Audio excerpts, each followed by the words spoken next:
자, 그러면 다시 돌아와서 수업으로 진입하겠습니다.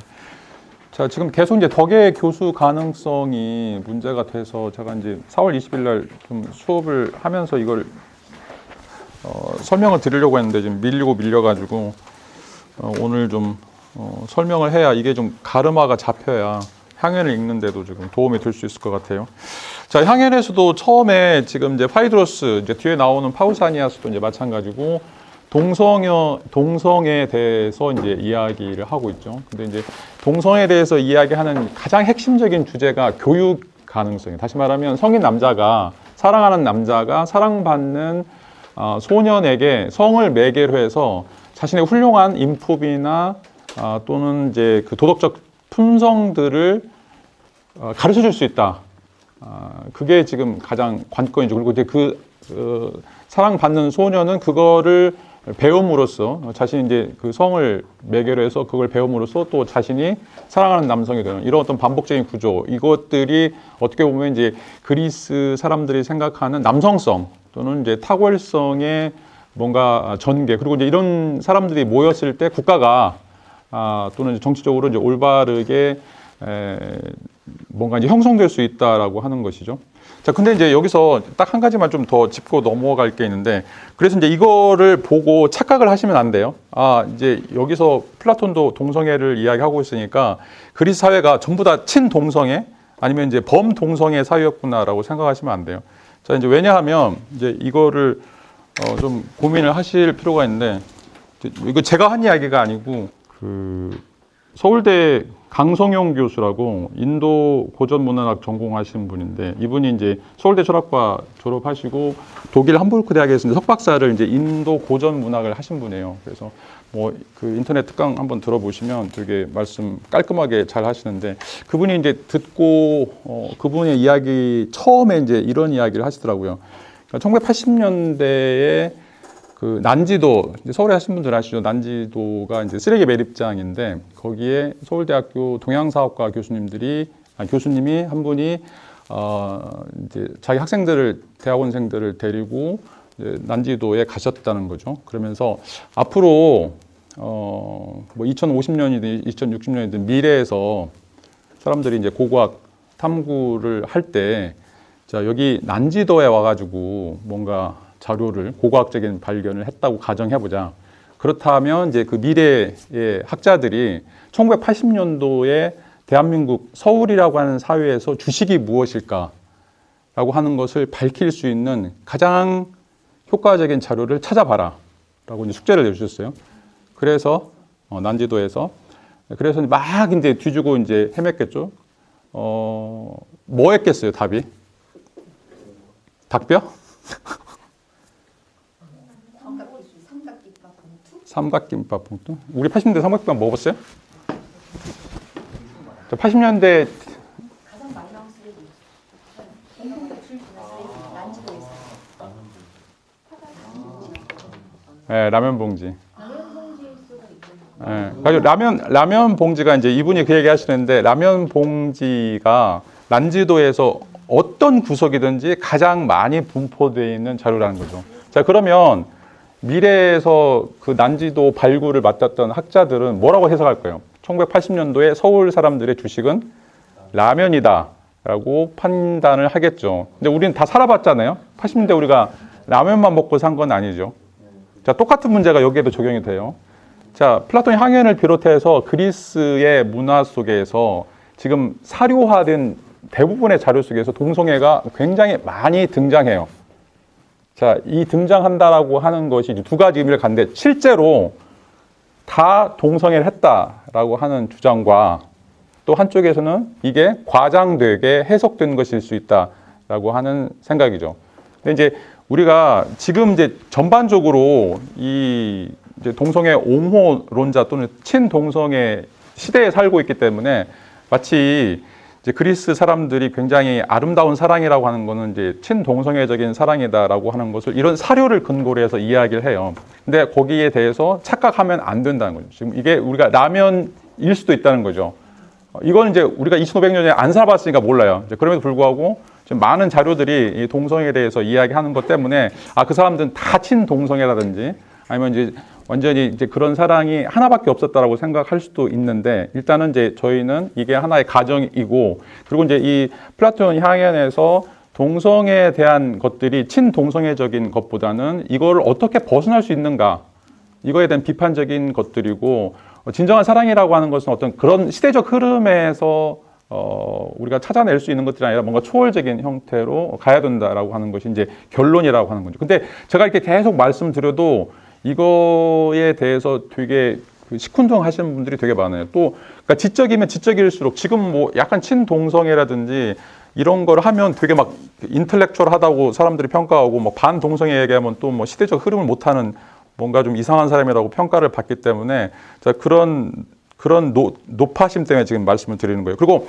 지금 이제 아까도 말씀드렸던 것처럼 그러니까 그리스 사회에서 동성애가 필요했던 이유는 사랑하는 사람이 갖고 있는 그 사람의 훌륭한 품성을 어떻게 소년에게 이식시킬 수 있는가라고 하는 그런 문제인데, 자, 그런 문제가 불가능하다.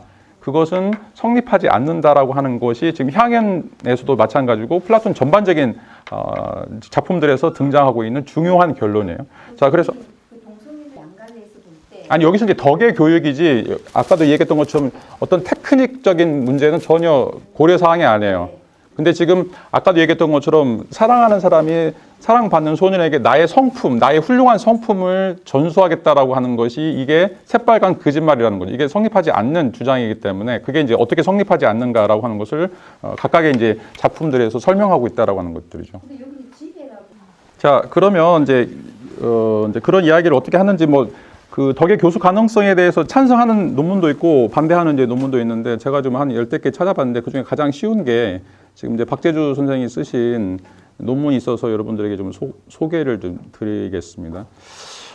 일단은 이제 덕은 가르쳐 줄 수 없다라고 하는 것이 결론이고, 이제 왜 그런 결론을 도출했는지를 이야기를 드리도록 하겠습니다. 일단 이제 서론을 보시면 서론이 그 결론과 이제 똑같은 내용을 이야기를 하고 있어요. 자, 가르쳐지는 방식으로 도덕 교육은 불가능하다. 자, 그런데 도덕 탐구, 그러니까 교육은 불가능한데 스스로, 그러니까 교육이라고 하는 건 선생이 제자에게 가르쳐 주는 걸 지금 교육이라고 하고 있죠. 그래서 이제 파이다고구스라고 얘기하는 아이를 인도하는 거, 그게 이제 교육인데, 그런데 그거는 불가능한데 도덕 탐구, 스스로 도덕적인 문제에 대해서 고민하고 그것으로부터 결론을 도출하는 것은 그런 의미에서 도덕 교육, 그러니까 뭔가를 깨닫는 거죠. 그런 도덕 교육은 가능하다라고 하는 거예요. 그러니까 제3자가 자신에게 일정한 형태, 아까도 얘기했던 것처럼 소크라테스로부터 아가톤으로 지혜가 넘어가는 이런 것은 불가능한데 아가톤이 스스로 어떤 자극을 받아서 스스로 탐구해서 그거를 발견하는 것은 가능하다라고 하는 의미에서 덕의 교수 가능성, 그러니까 덕을 깨닫는 것이 어떤 부분에서는 가능하고 또 어떤 부분에서는 가능하지 않는지에 대해서 이제 논의를 하고 있습니다. 자, 그래서 결론적으로는 덕을 가르치지 말고 탐구하게 하라, 스스로 탐구하게 하라라고 하는 것이 이제 이 논문의 전체적인 결론이에요. 소크라테스도 이제 이런 주장들을 하고 있고. 자, 이제 왜 그러냐면 이 도덕이라고 하는 것, 또 지혜라고 하는 것은 자, 보편적일 수 없고 자, 의견의 문제이기 때문에 그렇다라고 하는 거예요. 자, 그러니까 도덕에서 참 거짓이 없다는 거죠. 자, 우리가 이제 도덕의 카테고리는 선과 악이죠. 선과 악이고 옳음과 그름에 대한 문제인데, 자, 지식은 TF예요. 참이거나 거짓이에요. 1 더하기 1은 2가 참이고 지구는 둥글다라고 하는 것이 참이고, 자, 그런데 1 더하기 2는 4다라고 하는 건 거짓이죠. 그러니까 일단 범주가 다른 거예요.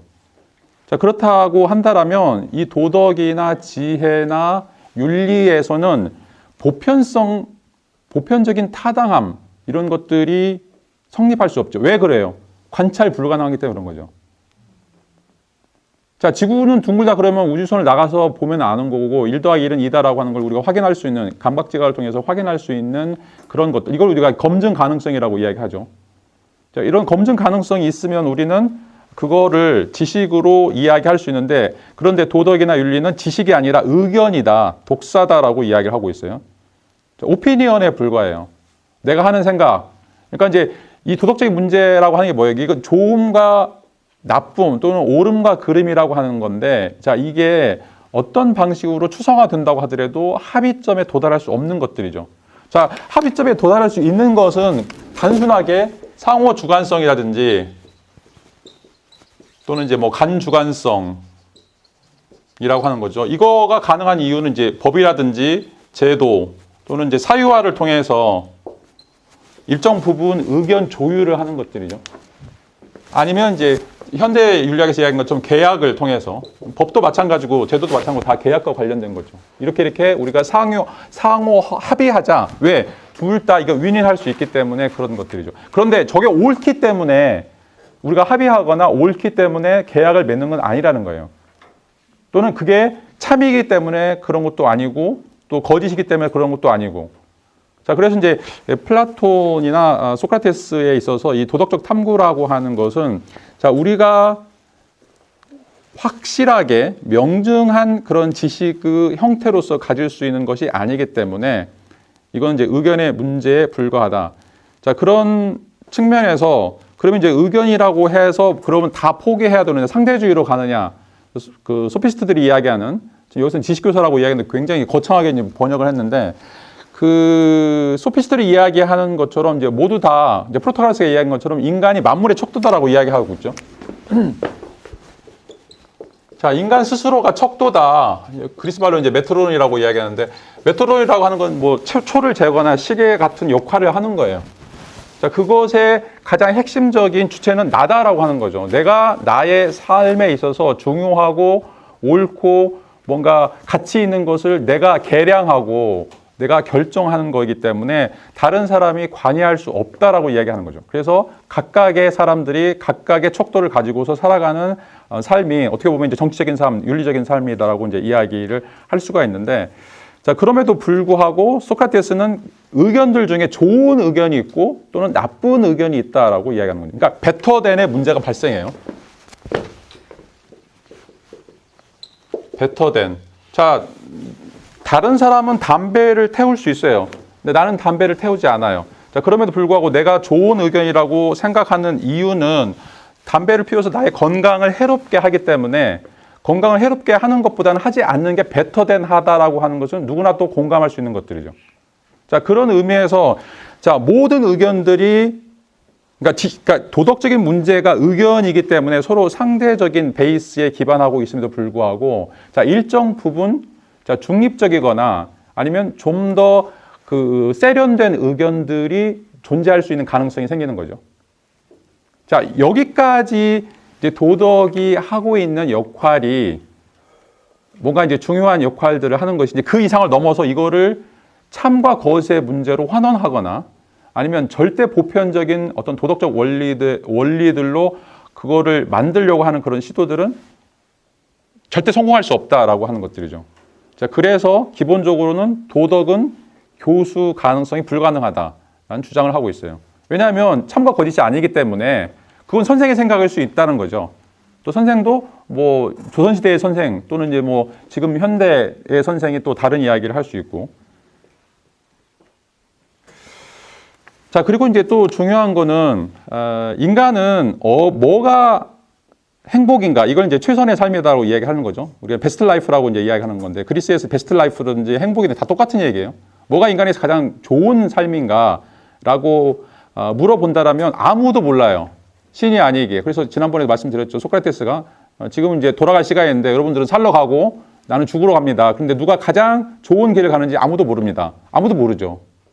왜냐하면 이제 그건 죽음 이후에 아무것도 없을 수도 있고, 또 죽음 이후에 뭐 천국과 지옥도 나눌 수 있고, 뭐가 됐든지 간에 인간의 한계를 넘어서는 것들이죠. 자, 이거를 넘어선 거를 내가 알고 있다 그러면 그리스 사람들이 그걸 이제 히브리스라고 이야기하죠. 교만이라고 이야기해요. 자, 신의 영역에 마치 인간이 뭔가 알고 있는 것처럼 들어가게 되면, 자, 거기서 강렬한 징계가 내려지는 것들이죠. 자, 가장 대표적인 게 이제 선악과를 따먹은 아담과 하와죠. 그 이유가 뭐였어요? 신과 같이 되려고, 눈이 밝아지려고 한 거죠. 영생을 누리려고. 자, 금단의 열매를 따먹게 되는 것들이죠. 어떻게 보면 이제 그런 어떤 신화적 세계관에서는 인간은, 뒤에 가서 나오겠지만 인간적 지혜가 있어요. 인간적 지혜. 자, 인간적 지혜의 반대말이 신적 지혜죠. 자, 인간적 지혜는 뭐예요? 무지예요, 무지. 나는 모른다라고 하는 거예요. 간략하게. 그러니까 그러니까 저거는 뭐 1 더하기 1은 2다, 뭐 이런 어떤 명제적 지식을 모른다는 게 아니에요. 테크닉을 모른다는 것이 아니라 뭐가 진정으로 나에게 좋은 삶이고 내가 어떻게 삶을 살아야 되는지에 대해서 나는 계속 회의할 뿐이지, 계속 고민할 뿐이지 내가 알고, 그래서 내가 독단적으로 이런 삶이 가장 행복한 삶이야, 그래서 내가 이걸 너한테 주입시키겠어 라고 하는 것이 성립하지 않는다는 거죠. 자, 그러니까 이제 그 성인 남성이 아이에게 이건 훌륭한 삶이야 라고 할 때 그 훌륭한 삶이라고 하는 것도 굉장히 개인적일 수밖에 없고 어떻게 보면 굉장히 커다란 독단일 수밖에 없다는 거죠.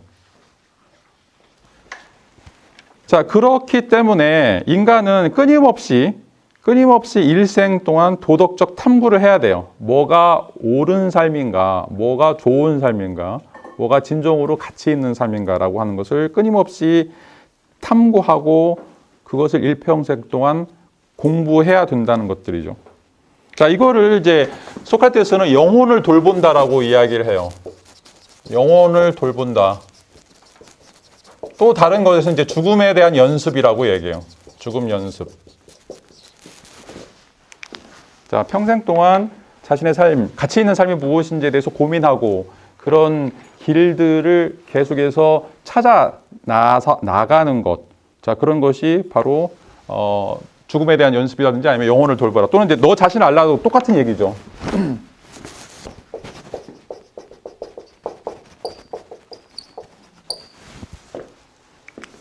자, 계속 퀘스천 마크만 있는 거죠. 우리에게는. 자, 그래서 마지막까지 우리는 도덕적 지식을 가질 수가 없어요. 뭐 성인 군자가 아닌 이상, 예수나 부처님이 아닌 이상 인간은, 그러니까 이제 이런 관점을 우리가 이제 천사적 관점 또는 신적 관점이라고 이야기해요. 자기가 우물 속에 있는데 우물 밖에 있는 것처럼 마치 자신의 삶을 이건 나에게 좋은 거야, 이건 나에게 나쁜 거야라고 판단할 수 있는. 그러니까 이제 판단한다라고 하는 건 뭔가 비교가 가능해야 되거든요. 근데 전혀 비교할 수 없음에도 불구하고 마치 내가 과거나 현재나 미래에 대해서 뭔가 다 알고 있고 그래서 그걸 통시적으로 판단한다라고 하는 것은 휘브리스인 거죠. 자신의 능력을 넘어서는 것이다라고 이야기를 할 수가 있어요. 그래서 만약에 판단을 못하는 어떻게 도덕적 탐구의식을 가질 수가 있어요? 뒤에 가서 나올 거예요. 자, 그래서 결론적으로 소크라테스가 이제 변론에서 이야기한 것처럼 인간은 인간적 지혜만 갖는다라고 이제 이야기를 하고 있죠. 이제 카이레폰이 신탁을 통해서 소크라테스가 가장 현명한 사람이다라고 하는 신탁을 받고 이제 돌아오는데 소크라테스가 이제 스스로 자문하죠. 나는 멍청한데 IQ 75밖에 안 되는데 어떻게 내가 굉장히 똑똑하다라고 이야기하느냐. 그러면서 이제 시인 정치가 예술가들을 만나죠. 장인들을 만나면서 내린 결론이 뭐예요?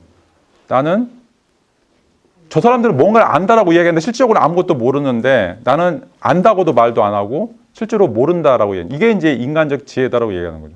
그런 의미에서 이제 무지라고 하는, 아그노이아라고 하는 무지가 인간적 지혜다. 이제 이 말은 뭐냐면 내가 정말 무식하게 살겠다는 게 아니라 내가 무식하기 때문에 이제 탐구해야 되겠다는 거죠. 내가 알고서 뭔가 뻥뻥뻥 이렇게 살아왔는데 그거를 일단 퀘스천 마크로 두고서 더 숙고해야 되겠다라고 생각하는 거죠. 그러니까 이제 젊을 때 많이 그러죠. 저도 이제 박사 막 받고 한 5년 동안 막 핏발 올라가지고 막 전 세계 내가 석하게 되겠다. 웬걸. 그거 이제 조금만 지나보면 알잖아요. 응? 얼마나 피렘인지. 근데 이제 뭐 조금 알면 그 아는 거 갖고 막 뻥튀기가 돼가지고 막 자신감이 막 충만해가지고 뭐 내가 금방 노벨상을 받는 것처럼 그런 이제 망둥어가 되는 거죠. 근데 그게 어떻게 보면 이제 인간이 잘못된 단추라고 이야기를 할 수가 있어요. 자, 그래서 이제 도덕적 지혜 또는 이제 이 도덕적 인식, 도덕적 지식이라고 하는 것은 인간보다 더 큰 지혜다라고 이야기하죠. 이거는 이제 신들이나 신과 같은 사람들이 아는 것이다. 뭐 선지자나 예언자나 이제 이런 사람들이 아는 것이지 우리가 아는 것은 아니다. 그러니까 일반적인 사람들은 올챙이들은 이제 그 한계가 있다라고 이야기를 할 수 있죠. 그래서 이제 변명에서도 이렇게 이야기하죠. 가장 현명한 사람은 도덕적 지혜를 결여하고 있다는 점을 아는 사람이다라고 이야기하고 있어요. 자, 이제 향일에서도 사랑이라고 하는 게 뭐냐? 결여라고 얘기해요. 사랑이라고 하는 것은 뭔가 합의를 하려고 하는 것인데 그 합의라고 하는 건 뭐냐? 자신이 결여하고 있는 부분을 보충하는 거죠. 자, 그걸 이제 알테르 에고라고 얘기해요. 또 다른 자아. 나로부터 내게서 상실된 어떤 것들을 계속 추구하고 그거를 보충하려고 하는 그런 어떤 시도가 바로 이제 에로스다라고 이야기하는데 마찬가지예요. 자, 인간은 가장 현명하다고 하냐. 그러니까 소크라테스가 왜 가장 지혜로운 사람이었는가? 카이레폰에 따르면, 자, 델피 신학에 따르면 자신이 모르고 있다라고 하는 걸 깨달은 거죠. 지식의 결핍이 있다라고 하는 거를 깨달은 사람이다라고 이야기를 할 수가 있어요.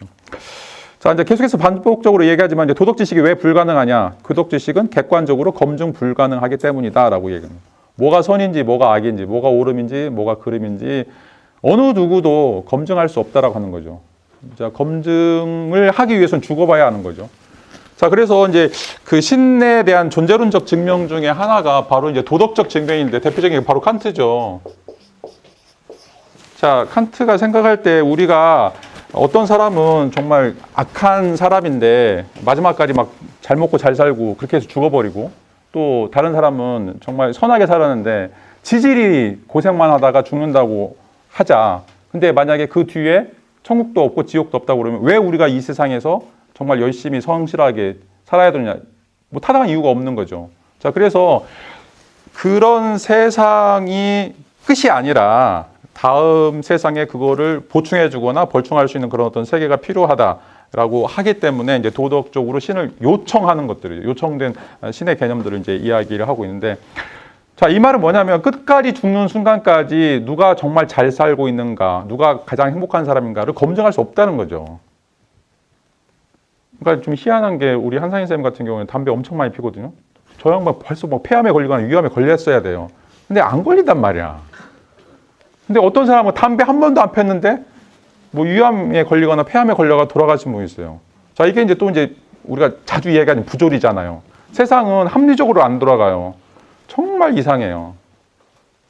그러니까 이제 저도 지금 이제 기억나는 것 중에 하나가 저희 이제 아버님이 목사이셔가지고 그때 이제 80년대 후반인가 90년대 초반인가 멕시칸 치킨이 처음 나올 때가 있었어요. 그래서 저희 교회 이제 새신자인데 교회 첫 주에 나온 사람이에요. 근데 이제 이 사람이 그 다음 주에 멕시칸 통닭 오픈을 하려고 했어요. 근데 일요일에 딱 걸린 거야. 일요일 날 그 회사에서 하는 그래서 목사님한테 찾아가지고 자기는 이제 주일 성수를 해야 되겠는데 그 오픈을 해야 되겠냐. 가르침을 달라. 자기는 하고 싶은 지금 생각이 드는데 목사님이 하지 말라고 하면 안 하겠다고. 저희 아버지가 이제 하지 마시라고 믿음으로 한번 견뎌보시라고. 한 달 뒤에 망했어요. 그러니까 어느 누구도 정말 신이 있는지 없는지 아니면 신이 정말로 좋은 분인지 아닌지 그게 신정론이잖아요. 신이 정말 선한가 아닌가 이런 물음을 마지막 순간까지 갖게 되는 이게 지금 소크라테스 생각할 때 도덕적인 문제라는 거죠.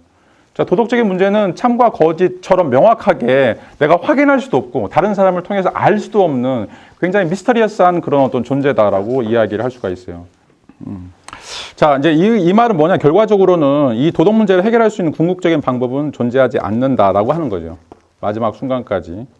단지 의견만 있을 뿐이고 그 의견들 중에 보다 더 진실한 아니면 보다 더 좋은 의견이인지 아니면 보다 더 나쁜 아니면 보다 더 잘못된 의견인지 자, 그것만 존재한다라고 이제 이야기를 할 수가 있어요. 자, 그런 측면에서 이제 도덕적 의견이라고 하는 것은 더 좋은 의견 또는 이제 진실한 의견으로 발전할 가능성은 같지만 여전히 불확실하다는 거죠. 불확실하기 때문에 자, 그래서 우리는 더 도덕적인 문제에 대해서 고민해야 돼요. 자, 여기서 이제 두 가지 길이 나오는 거죠. 하나는 소피스트처럼 우리에게는 불확실해. 그러니까 네 마음대로 살아. 그리고 너의 기준은 너의 기준에 따라 사는 거야. Follow your heart 이렇게 이야기할 것인가? 아니면 그럼에도 불구하고 불확실함에도 불구하고 더 확실한 것을 추구하기 위해서 우리가 노력을 해야 될 것인가? 자, 소크라테스나 플라톤은 후자죠.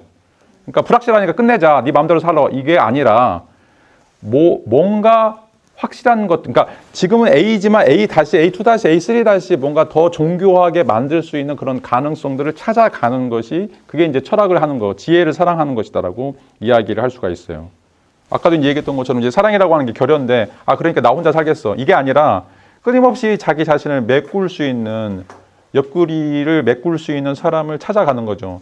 듀오에 가입하지 마시고. 내가 좀 더 웃긴 얘기 할 수 있는데 지금 안 하려고.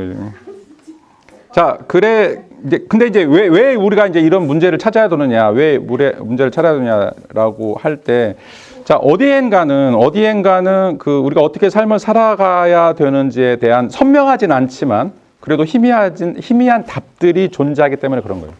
희미한 답들이 존재하기 때문에 그렇다라고 이야기를 할 수가 있어요. 자, 이제 소크라테스나 플라톤에서 우리가 다음 시간에도 얘기했지만, 이제 여기서 가장 중요한 건 뭐냐면, 자, 현상과 실제의 불일치예요. 현상과 실제의 불일치. 그러니까 우리가 보고 듣고 느끼는 것과 실제 세계. 자, 물론 이제 소피스트들은 실제 세계를 인정하지 않아요. 그러니까 우리가 살고 있는 현상 세계가 실제 세계다라고 생각하는 거죠. 자, 근데 잘 생각해 보세요. 제가 계속해서 말씀드리지만 지금도 이 순간에도 지구가 1160km로 지금 자전해요. 자, 11만 킬로미터로 공전을 하고, 그 다음에 우리 태양계가 자, 다른 은하계를 80만 킬로미터로 지금 공전하고 있어요. 여러분 느끼세요? 전혀 못 느끼죠. 현상 세계에서는 아무것도 못 느껴요. 자, 태양도 낮에 보시면 제가 오늘 순천 라이딩 했는데 태양이 아무리 커봤자 눈에 30cm도 안 돼요. 근데 태양의 지름이 140만 킬로미터예요. 자, 우주가 10의 24승 킬로미터고요. 자, 우리가 보고 듣고 느끼는 것 갖고는 저 실제 세계를 알 수가 없어요. 자, 그런데 우리가 살고 있는 세계만 가지고, 현상 세계만 가지고 저게 전부다, 저게 끝이다, 저거대로 살아야 된다라고 이야기하는 거는 웃기는 거죠. 근데 왜 우리가 도덕적인 지식을 갖지 못하느냐? 도덕적인 지식은 현상 세계에 속해 있는 게 아니라 실제 세계에 속해 있는 거죠. 자, 우리가 실제 세계로 가기 위해서는 지금 우리가 뭘 해요? 수학을 공부하는 거예요. 수학적인 언어로만 저기에 도달할 수 있어요. 자, 수학적인 언어를 생각해 보시면 우리는 1, 2, 3, 4밖에 몰라요. 자, 근데 0이 존재해요? 무리수, 마이너스, 유리수, 무리수 이런 것도 실제 세계에서는 아무 필요도 없거나 아니면 실제 세계에 존재하지 않는 수들이란 말이죠. 근데 그런 수들을 타고 들어가면서 양자역학이라든지 일반 상대성 이론을 우리가 증명해 나가는 거죠. 자, 근데 수도 마찬가지인데 처음에 1, 2, 3, 4만 있었지만 거기서 수가 계속해서 발전해요. 그게 계속 수학자들이 공부하니까 세계를 설명하기 위해서. 그러니까 수가 확장이 되는 것들이죠. 그러니까 수가 처음부터 완벽한 게 아니라, 자, 마찬가지예요. 자, 도덕적 탐구라고 하는 것들도 자, 확실성은 존재하지 않습니다. 우리가 알아가는 과정 중에 있는 것들이죠. 자, 그런데 그거를 하느냐 안 하느냐, 그러니까 수학을 공부하느냐 안 하느냐에 따라서 자, 우리가 살고 있는 현상을 넘어갈 것인가, 넘어갈 수 있는가의 문제들이 우리에게 드러난다는 거죠. 안 하면, 수학을 공부 못하면 우리는 절대로 실제 세계에 들어갈 수가 없어요. 왜? 우리가 볼 때 항상 해가 뜨고 져요. 해가 뜨고 진다라고 하는 것이 거짓말인 줄을 우리가 알려면 망원경을 발명해야 되고 또 우주 밖으로 나가야 돼요. 자, 가만히 있어서는 이게 해결이 안 된다는 문제들이죠. 자, 왜 우리가 탐구해야 되는가? 우리가 의견밖에 가질 수 없음에도 불구하고 왜 계속 탐구해야 되는가? 이거는 궁극적으로 어떤 실마리들, 다시 말하면 삶을 어떻게 살아야 될지에 대한 실마리들을 제시하기 때문에 그렇다라고 이야기를 할 수가 있어요. 자, 그래서 고르기아스에서 이제 이런 이야기가 나오죠. 도덕적 지식을 갖는 일은 중요하고 그것을 갖지 못하는 것은 부끄러운 일이다. 자, 도덕적 지식은 존재하지 않죠. 존재하지 않음에도 불구하고 우리가 그것을 가져야만 하고 가지려고 노력을 해야 되고 그것을 갖지 않은 것은 아까도 얘기했지만 아이스크론이라는 부끄러운 일이다 라고 이제 이야기를 할 수가 있어요. 자, 그러면 어떻게 우리가 도덕적인 지식을 가질 수 있는가? 소크라테스가 제시하고 있는 방법은 이제 논박이라고 하는 방법이에요. 엘렌코스라고 하는 이제 방법인데, 자, 이 논박이라고 하는 방법은 어떻게 보면 나의 의견과 다른 사람의 의견을 대비하고 검토하고 논파함으로써 뭐가 더 좋은 것인가, 베터된 한 것인가를 우리가 찾아가는 것들이죠. 자, 그래서 자, 이거를 이제 소크라테스는 삼파술이다라고 이야기를 하고 있고, 또 이걸 이제 논쟁술 또는 이제 논박술이라고 이야기하는데, 이게 바로 디알렉티케라고 이야기하는 변증술이에요. 변증술. 자, 이걸 이제 디알렉티케라고 이야기하는데, 이걸 이제 디알로고스라고 하는, 대화라고 하는 말에서 나왔죠. 자, 우리에게는 이제 언어라고 하는 하나의 그 방법 또는 이제 하나의 선물, 신의 선물이라고 이제 이야기할 수도 있겠죠. 이 언어적인 대화를 통해서 인간은 어떻게 보면 이제 이걸 이제 우리가 논리적인 사유다라고도 이야기할 수 있고, 이제 수학적인 사유도 이제 다 이런 데에서 출발한다라고 이야기할 수 있는데, 계속해서 이제 다른 사람들과 의견을 주고 받으면서 보다 더 합리적인 체계로, 보다 더 세련된 체계로 우리가 삶의 지침들을 마련할 수 있다라고 이제 이야기를 할 수가 있어요. 자, 그래서 다음 줄에 있는 것처럼 의견들을 이성으로 검증함으로써 오류를 줄이는 것이다. 오류를 이제 줄여가는 것들이 우리가 최선을 다할 수 있는 것은 오류를 줄여가는 거라고 하는 게 담배 피는 것보다 담배를 안 피는 거. 자, 그래서 우리가 이제 합리적인 삶 또는 뭔가 도덕적 탐구를 하기 위해서는 끊임없이 냉철한 사유라든지 뭔가 일반적인 사유들을 계속해서 뭐 이렇게 비교 검토함으로써 좀 제거하는, 안 좋고 좀 부족하고 좀 오류가 있는 것들을 제거하는 이런 어떤 태도들이 이제 필요하다라고 이야기를 할 수가 있어요. 그래서 다른 사람들의 의견을 비추어서 자신의 의견을 계속 검증해야 된다. 자, 이게 이제 철학의 가장 근본적인 토대다라고 이야기할 수가 있어요. 자, 그래서 여러분들이 이제 계속 이제 석박사 과정에서 중요하게 생각하시는 것이 뭐가 돼야 되냐면 선행 연구예요. 선행 연구. 여러분들이 이제 어떤 주제를 가지고서 공부하는데 이 주제와 관련된 미리 앞서서 공부했던 사람들이 어떤 얘기 했느냐. 그거를 무조건 읽으셔야 돼요. 자, 그런데 이 소피스트들은 이제 정반대였죠. 자기가 알려주겠다. 자기가 전수해주겠다라고 이제 이야기하는데 소피스트와는 달리 소크라테스는 우리가 그거를 탐구해야 될 문제이지 누구로부터 지식을 전수받아야 될 문제는 아니다라고 이야기를 하고 있고, 그래서 진리의 달성이 아니라 그 진리를 달성하기 위한 과정이다. 그러니까 이게 끝인가 과정인가, 결과물인가 아니면 뭔가 엑서사이즈인가. 그러니까 여기도 이 얘기는 죽음에 대한 연습이라고 지어졌는데 죽음에 대한 연습이에요. 죽는 과정이라고 하는 거죠. 그래서 이제 웰다잉이라고 하는 거, 웰빙도 마찬가지고 웰다잉도 잘 죽는 연습이죠. 그런 어떤 과정들이 바로 도덕 탐구이고, 도덕 탐구는 알미 아니다, 실천이다. 그렇게 살아야 돼요. 가장 대표적인 이제 현대 철학자 중에 하나가 비트겐슈타인이죠. 막 말만 늘어놓지 말고 그렇게 살라는 거죠. 가장 쓰레기들이 교수들이거든요. 말은 얼마나 잘해. 근데 실제로 그렇게 안 살아요. 저같이 속물들이 너무 많죠. 그러니까 먹물들의 기본적인 태도가 그건 것 같아요. 막 말은 많이 하고 화려하게 하고. 소피스트들이 그래서 지식교사라고 얘기하는데 먹물들의 대표적인 특성들이 그거잖아요. 근데 이제 먹물들 중에 소피스트 말고 소크라테스처럼 이제 좀 고귀한 먹물들은 자, 끊임없이 검토를 해야 돼요. 끊임없이 검토한다라고 하는 건 내가 틀릴 가능성이 있다. 다른 사람도 항상 틀릴 가능성이 있다. 그래서 최소한 양비론이든지 아니면 최소한 양시론이어야 돼요. 둘 다 옳든지 아니면 둘 다 틀리든지 해야 되지, 어느 한쪽을 100% 지지하는 건 그거는 철학을 포기하는 것이고 도덕적 탐구를 포기하는 거죠. 자, 그러면 종교로 가고 이데올로기로 가는 거예요. 철학은 A도 맞을 수도 있고 B도 맞을 수도 있고 A도 틀릴 수도 있고 B도 틀릴 수도 있고, 근데 그중에 내가 뭐를 더 잘 받아들일 것인가, 효과적으로 그것을 잘 방어할 것인가, 이런 어떤 고민들이 필요하다라고 이제 이야기를 할 수가 있어요. 자, 그다음에 이제 2절로 넘어가서 이제 뭐 전문적인 이야기 나오는데 이제 자, 메논에서 이제 이 메논이 세 가지 질문하고 있죠. 덕이라고 하는 걸 우리가 어떻게 갖게 되는가라고 이야기할 때 덕은 이제 가르침, 교육에 의해서 가능한 것인가, 아니면 이제 훈련에 의해서 가능한 것인가, 아니면 이제 자연적으로 생기는 것인가라고 물어보고 있죠. 근데 이제 소크라테스는 덕이 뭔지도 모르면서 그걸 어떻게 교육 가능성 먼저 따지냐, 이건 이제 순서가 바뀐 것이다라고 이제 이야기하는 거죠. 먼저 덕에 대한 정의를 이야기해야 된다. 근데 이제 아까도 얘기했던 것처럼 덕이 지식으로 보는 사람과 자, 품성으로 보는 사람에 따라서 덕이 교육 가능하다라고 보게 되는 것들은 이제 이게 하나의 기술에 불과해서 이건 전수 가능하다라고 이야기를 하고 있고, 또 이제 이게 이제 품성으로 보는 사람들은 이건 도덕적인 문제는 도덕적인 삶을 살지 않으면 전혀 알 수 없는 거기 때문에 그런데 첨벙 들어가는 그런 과정이 더 필요하다. 그런 의미에서 뭔가 이제 이 지식을 가르친다라고 하는 것은 이제 우스운 일이다라고 이야기를 할 수 있죠. 가장 대표적인 게 막 수영 같은 것들이죠. 수영에 대해서 뭐 유튜브 찾아보면 얼마나 뭐 그 해박한 지식들 이야기하죠. 근데 유튜브 뭐 100시간 보고 있다고 해서 물속에 들어가면 수영을 할 수 있나요? 그건 아니잖아요. 물을 엄청 많이 먹어야 돼요. 한 달 동안은. 저도 이제 처음에 들어가서 물 속에 거의 한 달은 이제 거의 잠수함했던 것 같아요. 물만 들어가면 이제 꼬꾸라지는데, 근데 이제 한 6개월 지나고 1년 지나면 물 속에 잠수를 할 수가 없어요. 계속 떠버려요. 그래서 물에 뜨는 돼지가 돼버리는데, 자, 이거는 지식 갖고는 안 되는 문제예요. 자기가 계속 한 달 동안 물을 먹어야만 물에 뜨는 돼지가 되는 거예요.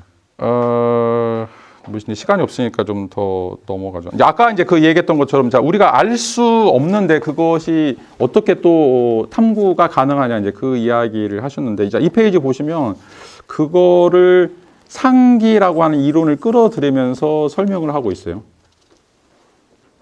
그러니까 인간에게는 이제 그 밑바탕, 그러니까 데카르트가 얘기하는 본유관념이라고 하는 것이 존재하기 때문에 자 도덕적인 그러니까 옳음과 그름 또 선과 악 이런 것들을 모름에도 불구하고 우리가 탐구가 가능하다는 거죠. 자, 이 페이지 가운데 부분 보시면 3절 덕의 교수 가능성 논중에서 2번 상기에 의한 학습의 신화라고 하는 것들이죠. 자, 일단 상기를 이제 플라톤이 이야기했는데 상기는 이제 떠올린다라고 하는 이야기죠. 자, 그 떠올린다라고 하는 것은 전제가 뭐냐면 우리가 다른 생애를 살았다는 얘기죠. 다른 생애를 살았기 때문에 그 다른 생애에서 우리가 가졌던 그런 어떤 기억들을 떠올리는 것을 우리가 이제 상기, 아나모네시스라고 이제 이야기하는데 자, 여기서 이제 이런 메논에서 이런 이야기 하고 있죠. 영혼은 죽지 않는 것이다. 어떻게 보면 이제 윤회를 이야기하는 것처럼 보여요. 때로는 생애를 마치거나 때로는 새롭게 태어나지만 절대 없어지지 않는다. 그래서 영혼은 이 세상의 것이든 저 세상의 것이든 모든 것을 보았다. 그래서 영혼이 배우지 않은 것이란 하나도 없다라고 이야기를 하고 있어요. 거의 불교 또는 인도 철학과 이제 비슷한 이야기를 하고 있죠. 뭐 우리가 그 전생이 있는지 없는지 그거를 이제 인정하든 인정하지 않든 우리에게는 인간에게는 뭔가 이제 이 지식의 습득 가능성 또는 이제 지식을 수용할 수 있는 그런 어떤 가능성들이 DNA로 우리에게 탑재되어 있다라고 하는 것들이죠. 지금 이제 뇌과학에서 밝혀지고 있는 내용들을 보면 자, 우리가 생물학적으로 다른 포유류에 비해서 물론 다른 포유류도 이제 뭐 그 똑같은 형태의 기제들을 가지고 있지만 자, 인식할 수 있는 가능성, 세계를 포착할 수 있는 어떤 가능성들이 우리에게 이제 존재한다라고 이제 이야기를 하고 있죠. 자, 그런 측면에서 기본적으로 지금 우리는 영혼을 가지고 있고 지금 이제 여기서 이제 영혼이라고 하는 건 이제 생명과 거의 동의어이고 또 그 영혼의 생명 중에서도 특별히 그 사유할 수 있는 능력, 사유할 수 있는 능력이 이제 인간이 가지고 있는 기본적인 특징이다라고 생각하는 것들이죠.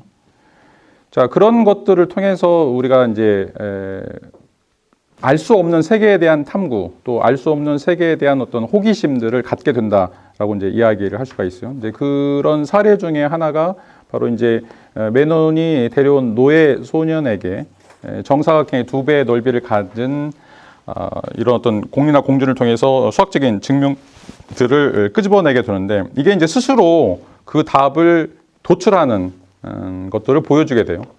그러니까 소크라테스는 이제 자극을 하게 되고 그런 자극들을 받고서 그 소년이 이제 수학적 추론을 하는 과정들을 보여주는데 이거는 이제 그 소년이 그런 수학적 추론을 가능하게 하는 어떤 기제를 가지고 있음 또는 어떤 그런 능력을 가지고 있음을 이제 단적으로 보여준다라고 이야기를 할 수가 있죠.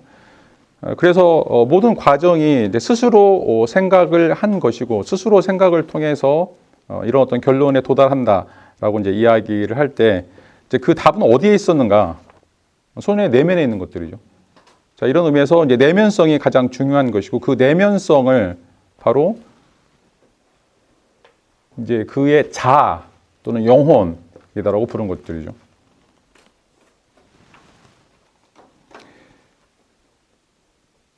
자, 이런 이제 내면성이 왜 중요하냐면 그 다음 절에 있는 것처럼 그 안에 진실한 의견이 내재해 있고 그 진실한 의견의 어떤 그 사유의 틀 또는 기초 이런 것들이 놓여 있다라고 이제 이야기를 할 수가 있어요.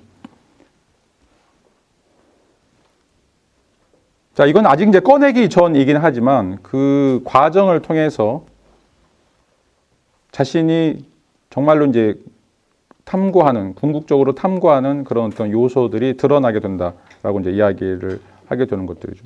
자, 그래서 이제 결론적으로 보시면 이런 어떤 가르침을 통해서는 불가능하고, 자, 이 상기를 통해서 우리가 학습할 수 있다.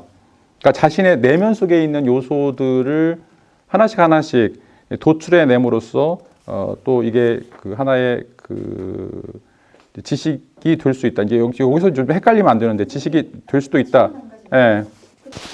이건 뭐 한 학기 동안 해야 될 이야기를 지금. 그 이제 한상희 사람한테 물어보세요. 인식론 문제는. 자, 그 우리가 인식이나 지식이라고 하는 건 두 가지죠. 하나는 이제 분석적 명제, 하나는 이제 종합 명제. 자, 분석 명제는 이제 뭐예요? 언어죠. 자, 모든 총각은 결혼 안 한 남자다라고 이야기하고, 이제 모든 총각은 대머리다라고 하는 거. 이건 이제 관찰을 하는 것들이죠. 자, 그런데 이제 이 관찰을 하기 위해서는 기본적으로 개념이나 뭔가 그 논리적인 사유가 필요하다는 거죠. 그러죠.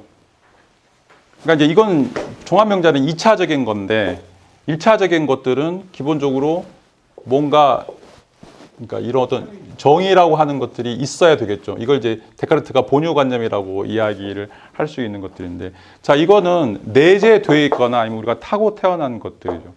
그러니까 상기라고 하는 것은 기본적으로 이거를 끌어내서 확장시키는 것이고, 이게 이제 생겨나면 종합 진술로 종합적인 명제로 가겠죠. 그래서 지식의 확장이 이루어지는 것들이죠. 근데 기본적으로 이게 안 되는 사람도 있다는 거죠. 그러니까 수학적 추론을 못하는 사람들, 수학이 안 되는 사람, 수포자들. 자, 그러면 아까도 얘기했던 것처럼 지금 우리가 보고 있는 것은 태양은 30cm고 지구는 계속 천동설 이야기하고 이렇게 될 수밖에 없는. 왜? 우리 눈은 그것밖에 안 보이니까. 그걸 깨려면 수학을 해야 되고, 수학이라고 하는 건 저런 분석 진술과 관련돼 있다, 형식 체계와 관련돼 있다라고 이야기하는데, 지금 우리는 형식 체계가 지금 문맹 상태에 있는 것들이죠. 근데 상기설을 통해서 그거를 깨내어 주는 것이고, 그런 상기를 통해서 끄집어내는 것도 개념이겠네요. 그렇죠. 개념이죠. 개념적 분석, 언어적인, 그러니까 논리적 공간들을 만들어 주는 것들이에요. 논리적 공간. 비트겐슈타인이 이야기하는 논리적 공간. 아니, 그러니까 일반적인 명제는 분명히 지식 전수가 가능해. 테크닉의 개념에서는 분명히 지식 전수가 가능한데, 지금 이제 문제가 되는 거는 윤리적인 품성, 도덕적인 특성과 관련해서 저런 지식이 과연 가능한가라고 하는 것을 묻고 있죠. 근데 지금 그게 층위가 서로 지금 얽혀 있기 때문에 그게 조금 이제 델리케이트해요. 왜냐하면 지금도 자, 실천적인 명제들, 그러니까 윤리적인 명제들, 이게 이제 그 명제적 지식으로 환원될 수 있느냐 없느냐 이거 갖고 지금 계속 옥신각신 하는데, 현대 윤리학에서 어떤 사람들이 된다라고도 이야기하고 어떤 사람들은 완전히 다르다라고도 이야기하고 있는데, 자, 소크라테스도 이제 기본적으로 그 두 가지 주장들이 좀 얽혀 있어요. 왜냐하면 3페이지 보시면 메논에서 87D라든지 뭐 다른 부분에서는 이런 이야기 하는데, 덕이라고 하는 거예요. 도덕적 품성이라고 하는 것은 선이고, 이 선이라고 하는 것은 지식의 일종이다라고 이야기를 하고 있어요. 왜냐하면 이 품성이라고 하는 것이 용기, 절제 이런 것들을 포함하고 있는데, 이런 것들은 뭔가 실천적인 결과들을 유도한다는 거죠. 실천적인 결과들을 유도한다. 자, 그러면 이게 지식하고, 그러니까 일반적인 테크닉하고 뭐하고 다르냐라고 하는 물음이 제기가 될 수가 있어요. 그러니까 1 더하기 1은 2다라고 하는 거하고, 또 용기나 지혜나 절제 같은 것들을 통해서 뭔가 아웃풋을 내는 거하고 동일한 결과를 산출한다라고 할 때, 이것도 지식처럼 기능하는 것 아닌가. 자꾸 이제 이 도덕적 판단이라고 하는 것은 지식과 무관한가라고 이야기하는데, 메논은 이게 서로 연관되어 있다라고 이제 이야기를 하고 있죠. 그래서 이제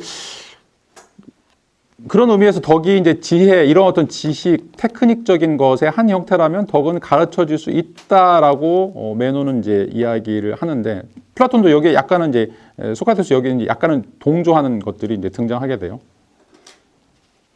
자, 그런데 이제 여기서 빠져나오는 것 중에 하나가, 자, 가르침을 받지 않아도 존재하는 학습이 있다라고 하는 것들이죠.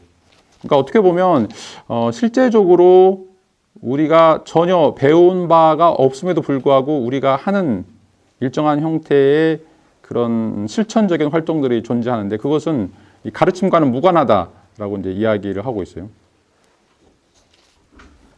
자, 그 이유 중에 하나가 바로 이제 선천적으로 생겨난 덕들이 이제 있다. 이게 이제 동양에서는 유자 입장 같은 거죠. 아이가 물에 빠졌을 때 누가 안 가르쳐 주더라도 아이를 구해야 된다라고 하는 것들. 또 이제 부모의 이제 모성애라든지 뭐 이런 것들이 또 선천적인 덕과 관련돼 있는 측면이 있겠죠.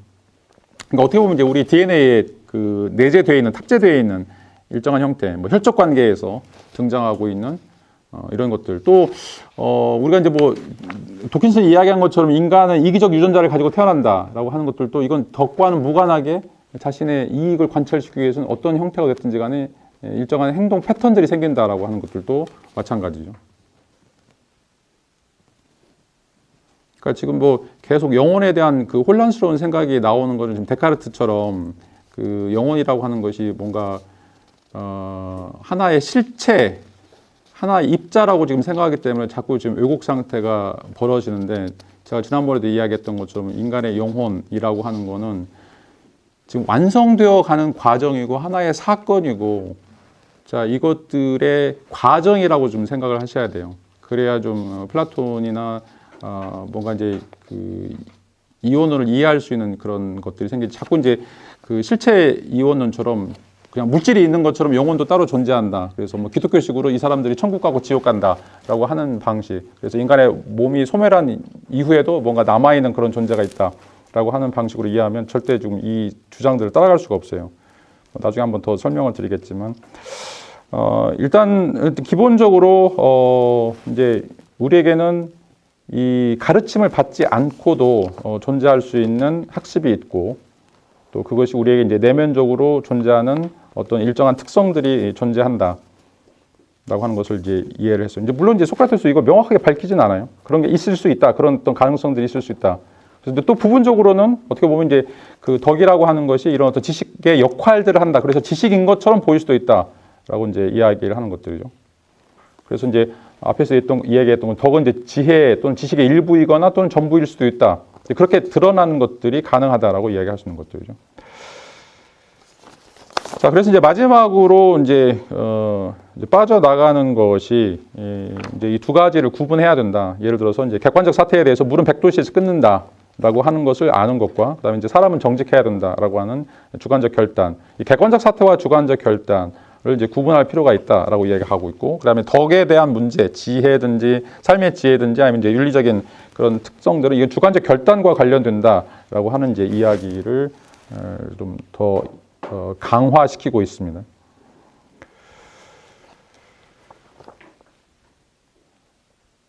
자, 물론 여기에 대해서도 반론이 제시될 수 있겠죠. 이제 옳은 행위를 하는 거, 올바른 삶을 사는 거, 또는 이제 행복한 삶을 사는 거, 이제 그것에 필요한 것이 바로 이제 지식이다. 이건 앞에서 이제 매너 얘기했던 것처럼 이제 덕이 지식을 뭔가 수반한다라고 하는 이제 이론이 분명히 이제 제기될 수 있겠죠. 그런데 소크라테스가 이제 이야기하는 것은 이 올바른 인도라고 하는 것은 진실한 의견을 통해서도 가능하다, 또는 진실한 의견이라고 하는 것이 훨씬 더 많다라고 하는 이야기를 하고 있어요.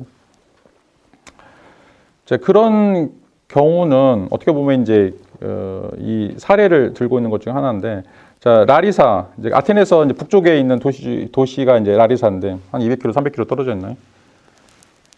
근데 이제 라리사로 가는 길을 한 번도 가지 못했지만, 그래서 확실히 알고 있지 않지만, 자, 짐작으로 내가 지금 가고 있는 그 길이 올바르다고 생각하고 또 그것에 대해서 안내를 할 수 있다라고 하는 주장을 또 소크라테스가 해요. 한 번도 가본 적이 없는데 그 길에 대해서 이게 올바른 길이고 이런 삶을 사는 것이 좋은 삶이다라고 제시할 수 있다라고 하는 것들이죠. 자, 이게 이제 왜 가능하냐, 어떻게 가능하냐라고 하는 것들이죠. 물론 이게 구라일 수도 있고 허구일 수도 있고 그렇지만 어떻게 보면 이제 이것도 50대 50인데, 자, 그런 길들을 안내하고 있는 사람들이 가능하다라고 하는 거죠. 물론 이제 뭐 부처님처럼 자기가 이제 직접 해탈을 하고 그런 세계를 이제 맛보고 와서 여기서 이제 우리가 어떻게 뭐 도를 깨달아야 되는지 이것을 이제 알려주는 사람도 있지만, 어떻게 보면 지금 아까도 얘기했던 것처럼 우리 연구실에서 특별히 이제 이론 물리학자들이 뭐 일반 상대성 원리도 마찬가지고 양자역학도 마찬가지고 다 수치로 계산해서 세계가 이렇게 되었을 것이다라고 재구성하는 어떤 방식도 지금 똑같은 것들이죠. 다 틀릴 수 있어요. 그러니까 그 천동설도 과학자들이 만들어 온 이론인데 지금은 다 틀렸단 말이죠. 그러니까 이제 토마스 쿤의 과학혁명의 구조를 읽어보면, 자, 그러니까 세계에 대한 이해는 패러다임 시프트에서 되는 것이지 우리가 그걸 검증할 수는 없어요. 그래서 지금은 막 이게 양자역학이 맞다라고 얘기하지만 다음에는 양자역학이 다 틀릴 수도 있는 것들이죠. 좀 어떻게 보면 이제 이 과학이라고 하는 게 실질적으로 논리 실증자가 이야기했던 것처럼 A라고 하는 확실한 경험적 근거를 근거로 해서 B로 가고, B라고 하는 것을 근거로 해서 C로 가고, 자, 이렇게 해서 과학이 진보한다, 이런 과학사에 한 번도 발견된 적이 없어요. 그러니까 어떻게 보면 지금 우리가 알고 있는 현상 세계에서 탈출하기 위해서 수학이든지 아니면 논리학이든지 형식 체계들을 마련해서 계속해서 뭔가 이제 새로운 역사들을 써 나가고 있는데 이게 언제 어떻게 틀릴지 모른다라고 생각하는 것들이죠. 그러니까 중세 시대에 보면 연소할 때 플로지스톤이라고 이게 연소를 시킨다고 생각했어요. 근데 틀렸죠. 산소가 연소를 시키죠. 자, 그리고 중세시대에 똑같이 이제 정신병에 걸렸을 때, 자, 그게 악령이 붙어가지고 정신병에 걸렸다고 생각했어요. 그래서 엑소시트가 있는 거예요. 근데 그거 틀렸죠. 그건 도파민이 부족이에요. 그러니까 지금 이 과학적 이론, 그때 당시도 당대 유명한 뭐 의사나 과학자들이 이제 그런 이론을 써왔는데, 그런 패러다임에서는 그게 유효한 이론이었고, 그게 또 잘못돼서 다시 바뀌는, 자, 이런 과정이, 자, 여기서 이제 라리사로 가는 그런 길을 안내해주는 사람이다라고 이야기를 할 수가 있어요. 자, 그래서 이제 결론적으로 우리가 생각해 보면 왜 덕을 가르칠 수 없는가? 뭐, 부분적으로는 이제 덕이 교육적인 어떤 지식의 특성들을 갖는다라고도 말할 수 있어요. 소크라테스는 부분적으로 이제 인정하고 있는데, 근데 전반적으로 봤을 때 덕이라고 하는 것은, 자, 인간이 살아가야 될 삶의 그 원형이자 이 세계를 초월해 있는 어떤 것들이고, 그리고 그 덕에 대한 내용들을 살펴보면 수많은 사람들이 가지고 있는 다양한 형태의 의견이기 때문에, 자, 이거를 하나의 지식, 보편적인 원리, 이런 것들로 환원시킬 수 없다라고 하는 거죠. 그런 의미에서 이 덕은 지식으로 환원될 수 없고 참과 거짓의 문제가 아니기 때문에 우리는 그거를 끊임없이 탐구해야 될 과정에 있을 뿐이지 그거를 하나의 참이나 거짓으로 확정할 수 없다라고 이제 이야기를 하고 있죠. 자, 그게 이제 첫 번째 결론이고, 그래서 이 도덕적인 교육은 불가능하고 도덕 탐구를 해야만 한다라고 하는 이제 이야기를 하고 있고, 그리고 그런 과정들을 끊임없이 해야 된다. 라고 하는 이야기를 하고 있죠. 그래서 이 소피스트들이 얘기했던 것처럼 덕을 가르칠 수 있다. 이거는 이제 어떻게 보면 굉장히 잘못된 주장이다라고 이야기할 수 있고, 자, 이제 왜 우리가 탐구를 할 수 있는가? 뭔지도 모르는데 어떻게 우리가 탐구하는가? 자, 그거는 이제 상기설을 통해서 인간에게는 그런 기본적인 코드가 내재가 돼 있고, 인간은 이 현상 세계를 벗어나서 수학으로서 뭔가 실제 세계를 구현하려고 하는 그런 시도를 하는 것처럼, 자, 우리에게는 이제 이성, 뭐 계속해서 반복적으로 이야기하지만 로고스라고 하는 것이, 자, 이건 이제 로고스라고 하는 건 이성적 뭐 수학적 추론 뭐 이런 것도 포함할 수 있고, 언어적 사유, 또 논리적 체계, 또 형식 체계 이런 것도 전부 다 포함할 수 있는 어떤 하나의 이제 패러다임이죠. 근데 이게 이제 우리에게 주어져 있는 것이고, 그걸 이제 영혼으로 보고 있어요. 저건 있느냐 없느냐라고 이제 이야기를 할 수도 있지만, 인간이 다른 동물이나 다른 생물체들과 비교했을 때 가지고 있는 가장 기본적인 특징, 추상적 사유를 할 수 있다라고 하는 기본적 특징이 바로 이제 영혼의 가장 대표적인 특성이라고 이야기한다라면, 인간은 어떤 내면적인 본성을 가지고 있고, 그 내면적 본성을 통해서 끊임없이 그거를 탐구하려고 하는 욕구도 갖고, 이제 향일에서 그걸 이제 에로스라고 얘기하고 있어요. 사랑이라고 이야기하고 있고, 그런 걸 통해서 보다 더 진실한 의견, 보다 더 타당한 의견, 보다 더 그 효과적인 그런 의견을 우리가 관철해낼 수 있다. 물론 그게 전부가 아니고, 물론 그게 정답이 아님에도 불구하고 여전히 그 정답에 가까이 갈 수 있는 그런 능력을 가지고 있다라고 하는 것들이죠.